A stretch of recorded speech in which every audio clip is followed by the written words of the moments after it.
Pengurusan LPP Negeri Terbaik tahun 2011 dimenangi oleh Lembaga Pertubuhan Peladang Negeri Terengganu.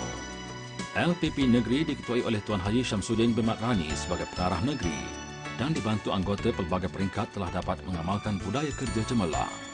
LPP Negeri juga telah mewujudkan suasana tempat kerja yang indah dan selesa. Suasana ini disokong dengan kepimpinan yang ada, telah membudayakan semangat kerja berpasukan yang tinggi. Di samping itu, LPP Negeri juga dapat menyelia, melaksana dan memantau pelan tindakan bersepadu untuk mencapai matlamat organisasi. LPP Negeri telah mengenal pasti dengan tepat kehendak pelanggan seperti yang digariskan dalam piagam pelanggan. Kepuasan hati pelanggan terbukti dapat dipenuhi oleh anggota LPP Negeri Terengganu berdasarkan maklum balas yang diterima, sama ada secara lisan atau bertulis. Dalam meningkatkan pengeluaran makanan, LPP Negeri memberikan keutamaan dalam projek-projek pengeluaran makanan yang diusahakan oleh Pertubuhan Peladang PP.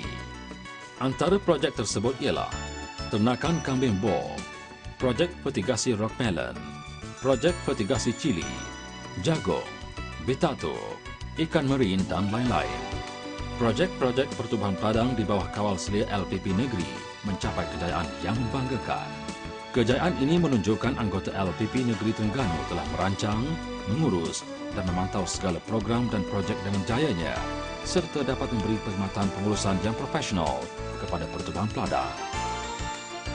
Harapan kita melalui kerjasama semua pihak daripada anggota-anggota di semua peringkat di Pertubuhan Peladang, di LPP Negeri dan juga di kawasan-kawasan kita akan perlu bekerjasama dengan pihak pengurusan LPP Negeri Terengganu bagi memastikan perancangan pelan yang kita telah sediakan ini.